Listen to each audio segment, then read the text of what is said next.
नमस्कार दोस्तों, स्वागत है आपका हमारे चैनल पर। आज हम बात करेंगे कि एक टैक्स प्रैक्टिशनर का काम जो है उसमें अगर आप अपना करियर बना रहे हैं तो आपके पास क्या ऑप्शंस है, क्या काम करना पड़ेगा, ग्रोथ कितनी हो सकती है, आमदनी कितनी हो सकती है, आपके स्किल्स क्या रिक्वायर्ड है, इन सभी बारे में हम बात करेंगे। और हमें इस चीज़ के लिए गाइड करने के लिए आज हमारे साथ है सीए जिगर शाह। सीए जिगर शाह हमारे साथ पहले भी कुछ वीडियोस बना चुके हैं, उन्हें मैं ऊपर आई बटन और नीचे डिस्क्रिप्शन में लिंक कर दूंगा, तो उन्हें भी देखना मत भूलिएगा। So CA Jigar Shah, welcome to our channel again. Hi Ankur, thank you for having me on your channel once again. Great. So Jigar, everyone knows कि इंडिया में बहुत सारे कंप्लायंस है। कोई इंडिविजुअल हो या स्पेशली कोई कंपनी हो, प्राइवेट लिमिटेड या एलएलपी, उन्हें बहुत सारे कंप्लायंस करने पड़ते हैं। ऑलमोस्ट फील्स लाइक तारीख पे तारीख होते रहती है कि एक कंप्लायंस के बाद दूसरा कंप्लायंस। तो इनसे हैंडल करने के लिए ये एक टैक्स प्रैक्टिशनर का प्रोफेशन जो है पिछले कुछ सालों में काफ़ी ग्रो किया है, काफ़ी अच्छी कंपनीज भी बनी है और काफ़ी इंडिविजुअल्स भी ये काम करते हैं। तो आप हमें बताइए कि आपके नज़रिए से टैक्स प्रैक्टिशनर का काम क्या है? Got it. So Ankur, first of all तो टैक्स प्रैक्टिशनर जो होते हैं बेसिकली एक डिफाइंड है कि भाई एक टैक्स प्रैक्टिशनर कौन होता है। मैं थोड़ा डिस्टिंक्ट करना चाहूँगा, थोड़ा डिस्टिंक्शन देना चाहूँगा यहाँ पे। और थोड़ा हमारा जो वीडियो है या हमारा जो आज का टॉपिक है, हम थोड़ा ब्रॉड पर्सपेक्टिव से देखेंगे कि टैक्स प्रैक्टिशनर कौन होता है और क्या होता है, या टैक्स कंसल्टेंट कौन होता है। I guess tax consultant will be the right word. So basically tax practitioner वो होता है जो इनकम टैक्स लॉ में दिया गया है कि कोई एक 7-8 कैटेगरी के जो लोग हैं जो कोई भी एक असेसी या टैक्स पेयर को रिप्रेजेंट करते हैं under income tax in front of income tax authorities. तो ये जो लोग होते हैं जो क्वालिफाइड होते हैं for representing someone else in front of income tax authorities are known as tax practitioners.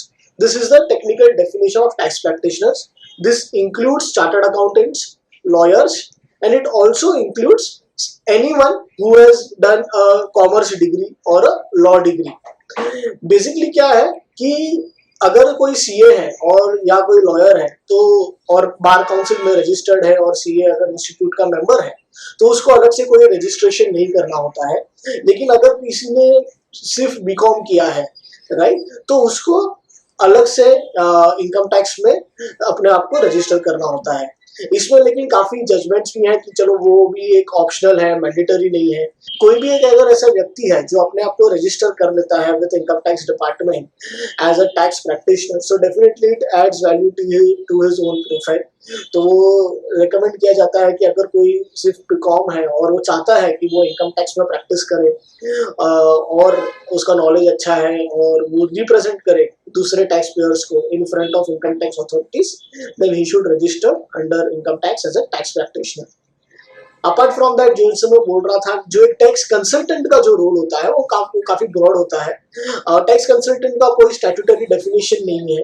Basically ये वो व्यक्ति है जिसको नॉलेज है अकाउंटिंग के बारे में, हमारी जो कंट्री है उसके कंप्लायंसेस के बारे में, इनकम टैक्स के बारे में, जीएसटी के बारे में। वो भले ही शायद से चार्टर्ड अकाउंटेंट नहीं है, लेकिन वो जो दूसरे बिजनेसेस हैं या इंडिविजुअल्स हैं उनको ये सारी चीजों से कंप्लायंस में हेल्प कर सकता है, उनको गाइड कर सकता है, उनके लिए कंप्लायंस कर सकता है। वो जो व्यक्ति होता है जिसको हम टैक्स कंसल्टेंट बोलते हैं, वो शायद से चार्टर्ड अकाउंटेंट ना हो, उसके पास शायद से सीए की डिग्री ना हो, तो भी वो ये काम जो है कर सकता है।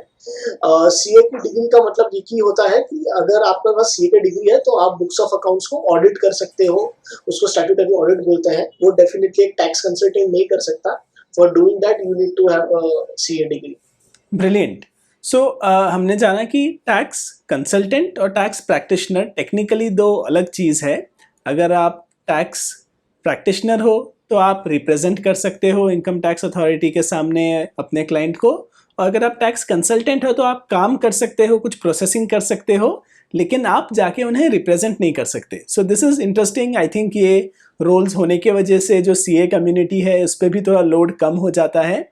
सो जिगर, बताइए कि अगर मैं एक टैक्स प्रैक्टिशनर को as a broad term use करूँ, जहाँ पे मैं टैक्स कंसल्टेंसी का भी काम कर सकता हूँ या टैक्स प्रैक्टिशनर का भी जो रिप्रेजेंटिंग का काम है कर सकता हूँ। माय ऑब्जेक्टिव इज़ कि मैं अपने लिए एक छोटा सा बिजनेस बनाऊँ या अपने लिए कुछ काम ढूंढूँ।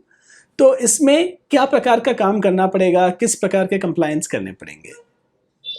सो जैसे अंकुर आपने बोला कि इंडिया में बहुत सारे कंप्लायंसेस हैं, विच इज़ वेरी ट्रू। तो काफ़ी सारा ऐसा वर्क है जिसमें आपको actually as far as skill is concern और as far as knowledge is concern, आपको बहुत ज़्यादा हाई लेवल स्किल या हाई लेवल नॉलेज नहीं चाहिए। वो सारे जो काम है वो डेफिनेटली एक टैक्स कंसल्टेंट जो व्यक्ति ने बीकॉम किया हुआ है या खुद से कुछ थोड़ा एफर्ट डाल के नॉलेज गेन किया है और या तो फिर कहीं पे काम करके प्रैक्टिकल एक्सपोजर लिया है, वो डेफिनेटली खुद से कर सकता है। To give you an example, सबसे पहले तो बेसिक अकाउंटिंग का जो वर्क है वो कोई भी कर सकता है। उसके लिए आपको कोई विशेष डिग्री या सर्टिफिकेशन नहीं चाहिए। आपके पास अकाउंटिंग का सही नॉलेज होना चाहिए, जिसके लिए अगर आपने टीवाईबीकॉम किया है तो it really helps. And tally का नॉलेज होना चाहिए और ये सारी चीज़ें हमने हमारे पहले के वीडियो में डिस्कस की है कि एक अच्छे अकाउंटेंट के लिए क्या स्किल सेट चाहिए। राइट। तो अगर आपके पास वो सारे स्किल सेट्स हैं तो that is a major chunk of work that is required to be done. पूरे इंडिया में ऐसे काफी सारे स्मॉल बिजनेसेस हैं जिनको फुल टाइम अकाउंटेंट नहीं चाहिए। उनके ट्रांजेक्शन इतने कम है कि कोई अगर व्यक्ति महीने में एक बार आके कर ले या at the end of the year में अकाउंटिंग कर ले तो इट इज गुड इनफ। तो ऐसा बहुत सारा वर्क है इंडिया में जो ये जो व्यक्ति हैं कर सकते हैं। राइट। सो अकाउंटिंग, एक बेसिक अकाउंटिंग एक हो गया। अगर हम स्पेसिफिकली बात करें कि किस तरह के कंप्लायंसेस या अलग अलग कंप्लायंसेस जो ये व्यक्ति कर सकता है, तो क्या आप उसका लिस्ट हमें बता सकते हैं? सो वंस अगेन इंडिया में बहुत ज्यादा कंप्लायंसेस है। मैं यहाँ पे वो 5 कंप्लायंसेस डिस्कस करूंगा जो मेरे हिसाब से एक जो टैक्स कंसल्टेंट है वो कर सकता है। कुछ कुछ कंप्लायंस ऐसे होते हैं जो थोड़े कॉम्प्लेक्स होते हैं, जिसमें थोड़ा एक अलग स्किल लेवल चाहिए। या कुछ कुछ जैसे स्टैट्यूटरी ऑडिट मैंने बोला, अगर कंपनी की ऑडिट करनी है या इनकम टैक्स की ऑडिट करना है तो आपके पास ये की डिग्री होनी चाहिए, राइट। तो हम वो वाली चीज़ों को ज़्यादा डिस्कस नहीं करेंगे, बल्कि वो 5 ऐसी चीज़ों को डिस्कस करेंगे जो कोई भी व्यक्ति कर सकता है अगर उसके पास सही नॉलेज हो तो इसमें सबसे पहले आता है इनकम टैक्स रिटर्न फाइलिंग। तो इनकम टैक्स का जो हम रिटर्न फाइल करते हैं उसके लिए काफ़ी सारे लोग चार्टर्ड अकाउंटेंट्स को अप्रोच करते हैं और चार्टर्ड अकाउंटेंट्स बेसिकली ये जो सर्विस है वो प्रोवाइड करते हैं। बट जरूरी नहीं है कि ये जो काम है वो सिर्फ सीए करे। जो नॉन सीए लोग होते हैं ये भी इनकम टैक्स रिटर्न को फाइल कर सकते हैं अगर उनके पास राइट नॉलेज हो तो। जो जनरली मैंने मेरे एक्सपीरियंस में देखा है इस कि अगर इंडिया में ऐसे बहुत सारे टैक्स पेयर्स हैं जिनके बिजनेस नहीं है, जैसे सैलरीड एम्प्लॉइज हैं, राइट, उनका कोई एक्चुअली बिजनेस नहीं है, तो उनका जो इनकम टैक्स रिटर्न का जो फॉर्म होता है वो काफी सिंप्लीफाइड होता है, उसमें कुछ कॉम्प्लिकेशन नहीं होता। एक स्टैंडर्ड फॉर्म 16 आता है जिसके हिसाब से आपको आपका जो रिटर्न है वो भरना होता है, करेक्ट। तो मैंने काफी सारे ऐसे इंडिविजुअल टैक्स कंसल्टेंट्स को देखे हैं जो ऐसे इंडिविजुअल जो रिटर्न्स हैं, इंडिविजुअल्स के जो रिटर्न्स हैं, इनकम टैक्स रिटर्न्स है, उनको फाइल करते हैं।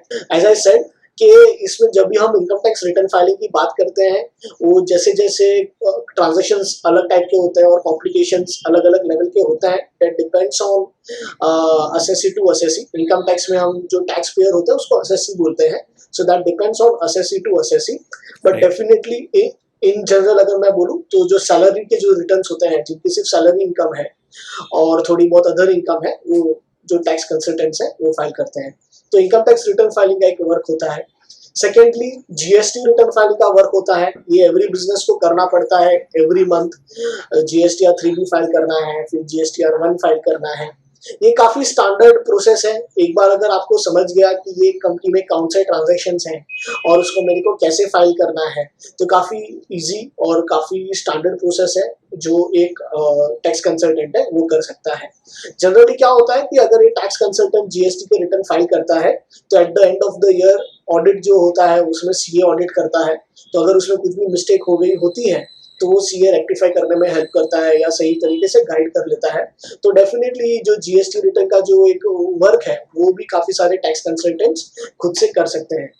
जहाँ पे ट्रांजेक्शन थोड़े कॉम्प्लिकेटेड हो जाते हैं वहाँ पे शायद से वो ना कर पाए, और वहाँ पे बिजनेसेस भी प्रीफर करें कि वो सीए के पास ही कराते हैं। लेकिन एज आई सेड कि इंडिया में बहुत सारे स्मॉल बिजनेसेस भी हैं जिनको ये सर्विसेज की जरूरत होती है और शायद से वो सीए की फीस अफोर्ड ना कर पाए। तो वैसा बहुत सारा वर्क है इंडिया में जो टैक्स कंसल्टेंट कर सकते हैं जीएसटी के अंदर। जीएसटी के बाद आती है TDS return filings.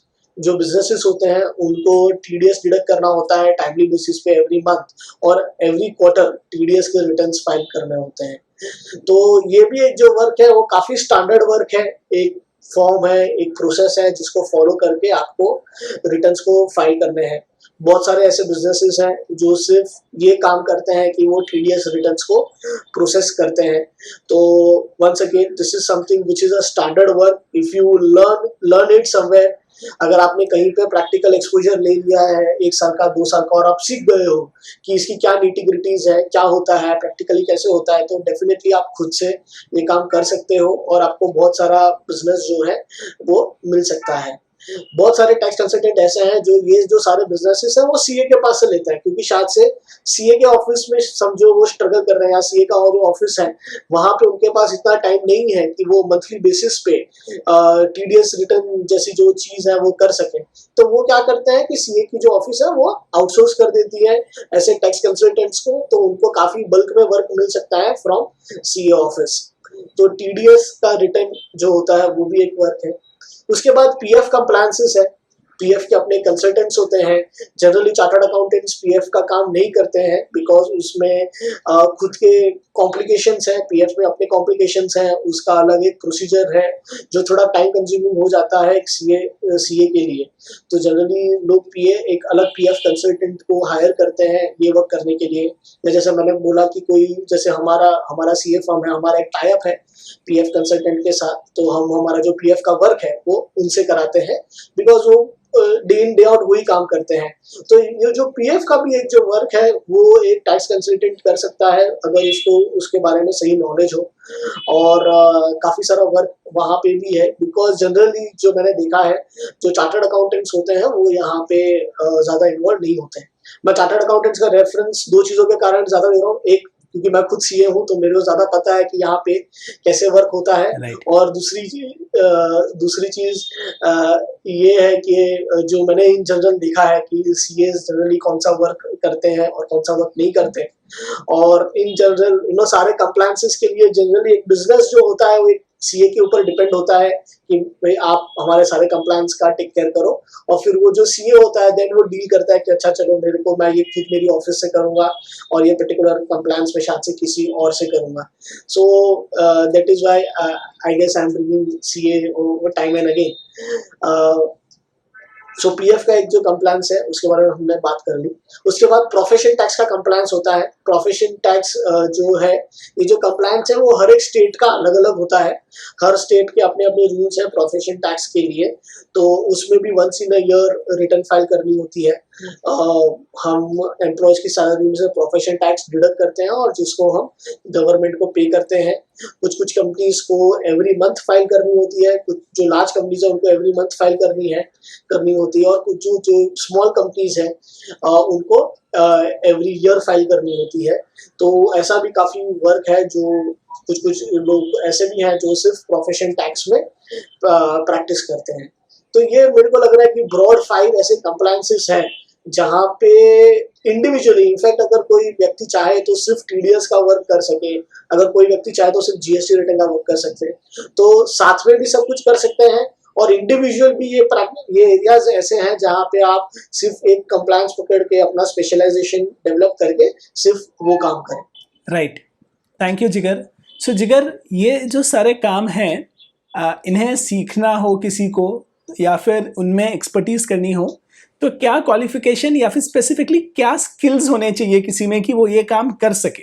So as far as skills are concerned, मैं जो स्किल्स जो है उसको 3 बकेट में डिवाइड करूंगा। एक तो है बेसिक स्किल्स, राइट। तो बेसिक स्किल्स में जैसे आपको इंग्लिश आनी चाहिए, नॉट एक्सपर्ट लेवल इंग्लिश, लेकिन जिससे आप रीड कर सकते हैं, एटलीस्ट रीड कर सके और समझ सके कि भाई क्या है इंटरनेट, कैसे यूज करना है, ईमेल्स को कैसे यूज करना है, कंप्यूटर कैसे यूज करना है, एक्सेल शीट्स कैसे यूज करनी है, वर्ड कैसे यूज करना है। तो कंप्यूटर का थोड़ा नॉलेज होना काफी जरूरी है इस चीज में, बिकॉज अभी सारी चीजें कंप्यूटर पे होती है, करेक्ट। तो कंप्यूटर यूज करना आपको आना चाहिए, उसमें आपका थोड़ा हम बोलते हैं कि हाथ बैठा हुआ होना चाहिए। बेसिक कम्युनिकेशन जो है वो आपका थोड़ा अच्छा होना चाहिए। ईमेल से कम्युनिकेशन करना है आपको, जैसे अगर आपको अपने जो क्लाइंट है उनसे ईमेल से डेटा मंगाना है तो वो आपको जो कम्युनिकेशन है वो अच्छे से करना आना चाहिए। तो ये एक तो है कि बेसिक जो चीजें हैं कि कंप्यूटर का थोड़ा नॉलेज हो, इंटरनेट कैसे यूज करना है उसका नॉलेज हो, डीएससी वगैरह क्या होती है, डिजिटल सिग्नेचर क्या होता है, उसको कैसे यूज करते हैं उसका नॉलेज होना चाहिए।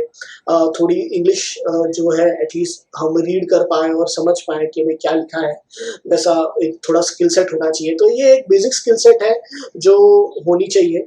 इसके बाद हम अगर देखें कि लॉ स्पेसिफिक जो है, एक लॉ स्पेसिफिक जो लॉ का जो नॉलेज है कि भाई वो लॉ क्या बोलता है, कि अगर इनकम टैक्स रिटर्न है तो इनकम टैक्स से क्या कंप्लायंसेस हैं, व्हाट डज द लॉ से कि मेरे को कौन से इनकम के ऊपर कितना टैक्स लगेगा या मेरे को कितना डिडक्शन मिलेगा, वो सारी चीज़ों का जो बेसिक नॉलेज होता है हर एक चीज़ में अलग अलग है। अगर मैं टीडीएस के रिटर्न्स फाइल करता हूँ तो मेरे को पता होना चाहिए कि मेरे को कौन सी सर्विस के ऊपर कितना % टीडीएस डिडक्ट होगा। अगर मैं जीएसटी के रिटर्न्स फाइल करता हूँ तो मेरे को पता होना चाहिए कि ये आइटम के ऊपर कितना जीएसटी लगेगा, और अगर मेरे को डेफिनेटली पता नहीं है तो मेरे को पता होना चाहिए कि मैं कैसे ढूंढूं राइट। कि ये आइटम के ऊपर कितना जीएसटी लगेगा, करेक्ट। फिर जो रिटर्न है उसकी ड्यू डेट्स क्या है, टीडीएस के रिटर्न उसकी ड्यू डेट्स क्या है, कभी फाइल करने हैं, मेरे को क्या चीज़ों का ध्यान रखना है, जैसे 3B और 1 मैच होना चाहिए। ऐसा नहीं होना चाहिए कि एक रिटर्न में मैं कुछ और दिखा रहा हूँ और दूसरे रिटर्न में कुछ और दिखा रहा हूँ।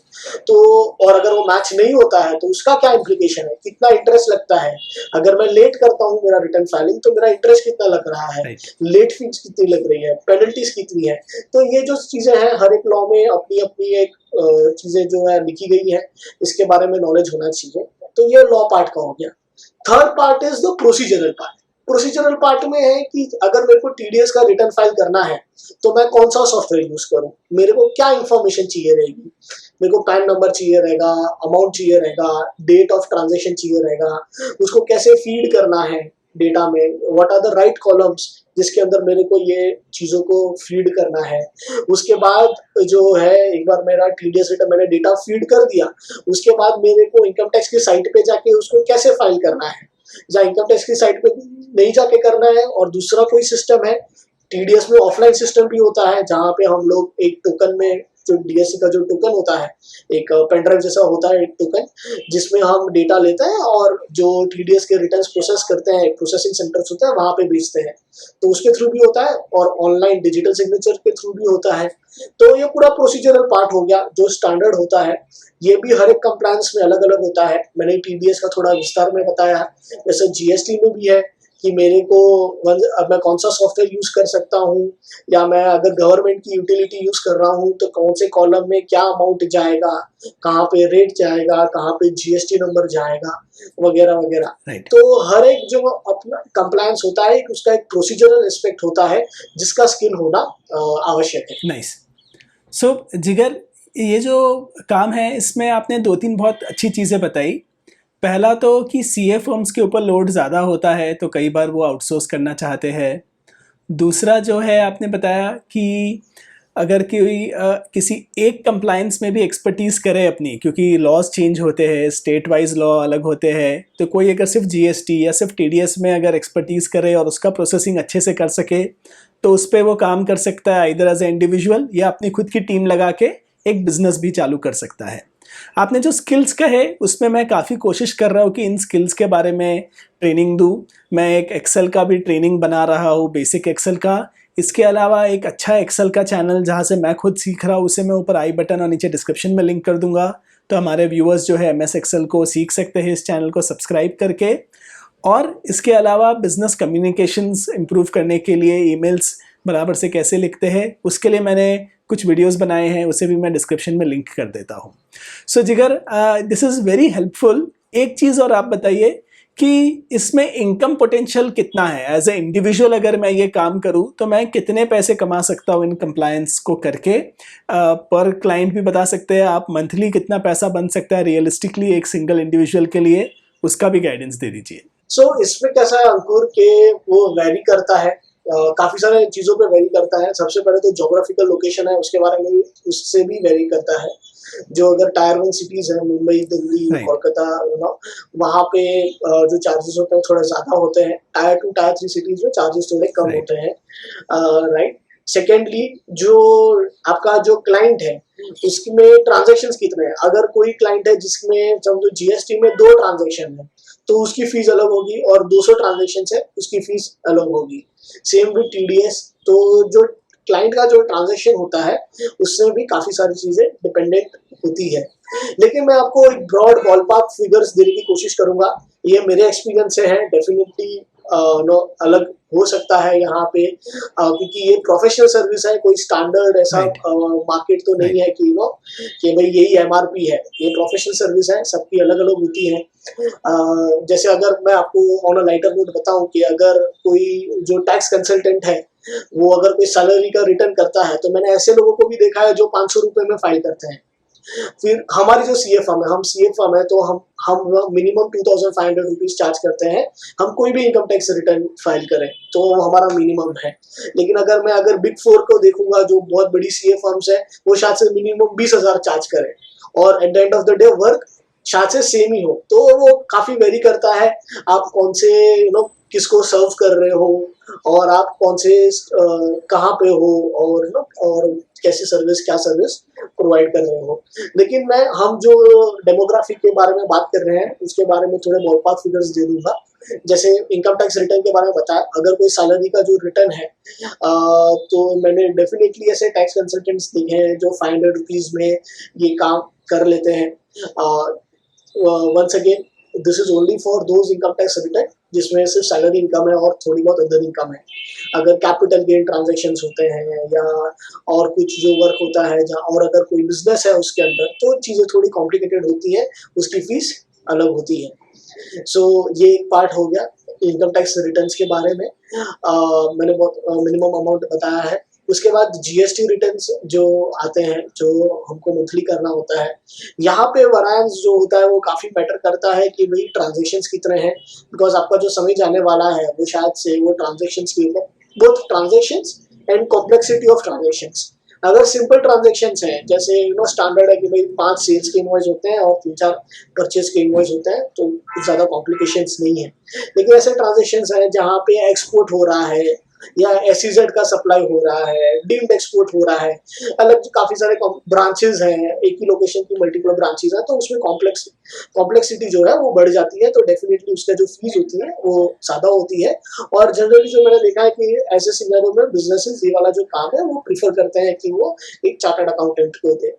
और लेकिन हम जो डेमोग्राफी की बात कर रहे हैं वहाँ पे बेसिक वर्क जो है जो आएगा, उसमें अगर हम देखें कि बहुत ही कम ट्रांजेक्शंस हैं, तो लोग क्या करते हैं कि चलो मंथली चार्ज नहीं करेंगे, पूरे साल का वो एक अमाउंट चार्ज कर देते हैं कि चलो पूरे साल का मैं आपको 5,000 रुपीज, 6,000 रुपीज या इवन 8,000 रुपीज में चार्ज कर दूंगा, प्रोवाइडेड आपके जो पूरे साल के जो ट्रांजेक्शंस हैं वो 20 से ज्यादा ना हो, मतलब 20 से ज्यादा सेल्स इनवॉइस रेज ना हो।